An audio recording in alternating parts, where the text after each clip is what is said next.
Welcome, ladies and gentlemen, to the Crimson Phantoms story time.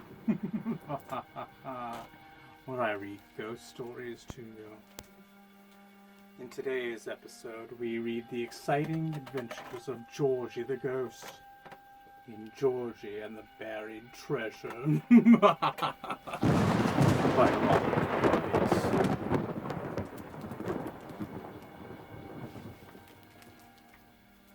Georgie and the Buried Treasure. To Natasha and Light.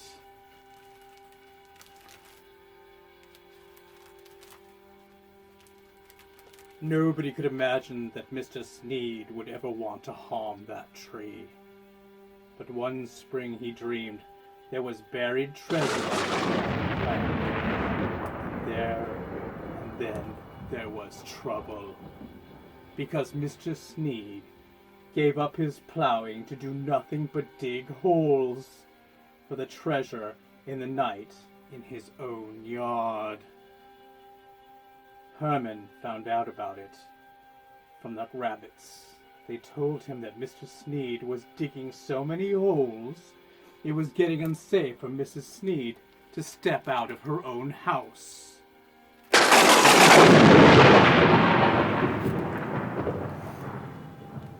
Herman told Georgie, and they went up to take a look. Sure enough, Mrs. Sneed stepped out of her house and fell into a hole that was a fine how-do-you-do. But Mr. Sneed wasn't about to stop digging until he found something. So Georgie decided to look for some nice old thing Mr. Sneed could dig up.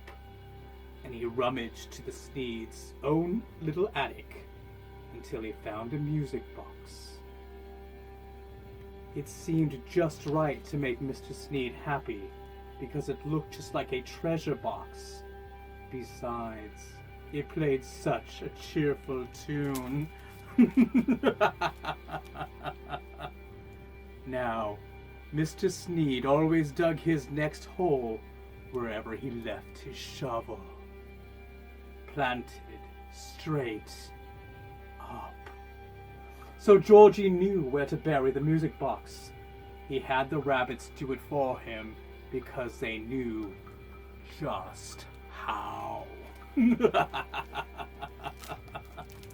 Pretty soon Mr. Sneed came to dig where he had left his shovel, and he dug up the music box. You could see how pleased he looked. He couldn't wait to show Mrs. Sneed. Right away, that music box played a cheerful tune, and it cheered Mrs. Sneed no end. But it didn't cheer Mr. Sneed. He wanted money, not music. So he put on his best clothes and slicked his hair and went to see the lady in the village, who told fortunes with tea leaves. She told Mr. Sneed that if he wanted treasure, he would have to look for it where his scarecrow was. Now, Mr. Sneed's scarecrow stood in the best field, but Mr. Sneed dug so many holes, he came near spoiling it all for plowing. Georgie figured he'd better get back to the attic again. Wonder what's going to happen. This time, Georgie found a surprise that was bound to give Mr. Sneed a good laugh and get him to stop digging more holes. But it was so small that Georgie had to put it into something bigger to look like a treasure box. And the rabbits got it under the shovel just minutes before Sneed came to dig it up.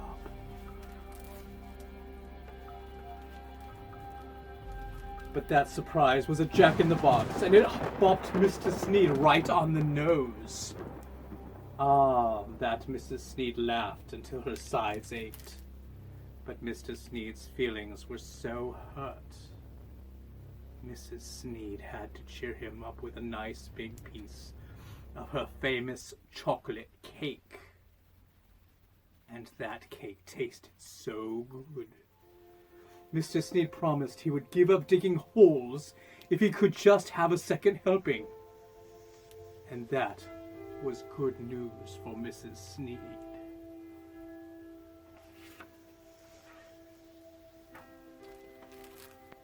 But next day there was bad news for the Whitakers. Suddenly their very old well had gone dry, and they needed a new one fast. Mr. Whitaker decided to dig it himself, but he had no sooner got the shovel into the sod than he wrenched his back and had to be put to bed with a hot water bottle. Meanwhile, at the farm, Mr. Sneed was getting ready to plow when a gypsy came by. Mr. Sneed just had to let her tell his fortune. She told him he would find treasure where the owl hooted. And then Mr. Sneed knew for sure where the treasure was, because he knew where the owl hooted in his own tree across the way from the Whitaker's house. Mr. Sneed didn't talk to anyone, not even Mrs. Sneed. But when she was fast asleep, he sneaked out to the barn and sharpened his axe. He still hadn't talked to anybody, but now he was so excited that he talked to himself. And the rabbits heard every word he said.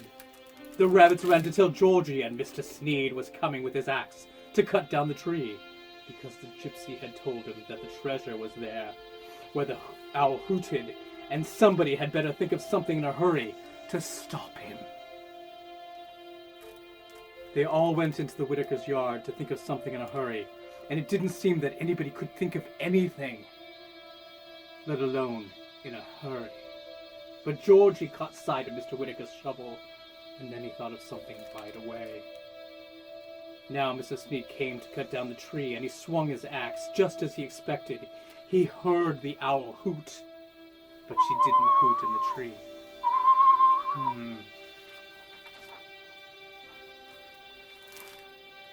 Mr. Sneed crossed over to the fence and saw Mr. Whitaker's shovel in the yard, and Mr. Sneed saw the owl on the shovel, and she was hooting. Then he knew that's where he'd have to dig, because that's where the gypsy had told him. Mr. Sneed went into Mr. Whitaker's yard and grabbed the shovel. And he made the dirt fly until he was in a hole up to his shoulder. But he kept on digging, because he hadn't found anything yet. He dug until he was clean out of sight. Then something very muddy and squishy and wet came up. Georgie figured Mr. Sneed must be very close to the water.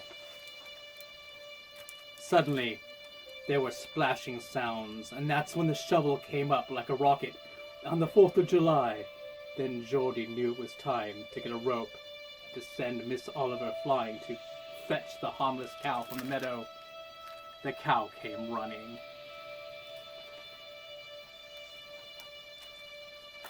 Now Mr. Sneed was so wet and unhappy that all he wanted was to get home before Mrs. Sneed woke up.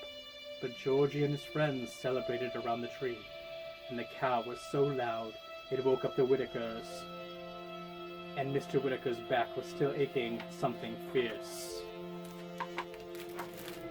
Now Mrs. Whitaker saw the hole right away, but Mr. Whitaker saw that the hole had water in it. He was so happy that somebody had dug him a new well, he didn't think to ask who or why. He just naturally kicked up his heels, and that fierce pain went right out of his back. As for Mr. Sneed, he slept far into the day. Mrs. Sneed knew he'd been up to something, but he was smiling so happily she let him sleep. But Mr. Sneed was smiling because he was dreaming that he'd stopped digging for treasure and had grown tall corn and big pumpkins, and he was leaving a surprise harvest gift for the Whitakers right by their new well. And that's just what he did one autumn evening, when he thought no one was looking.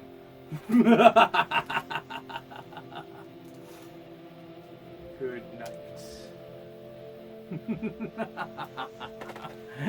night.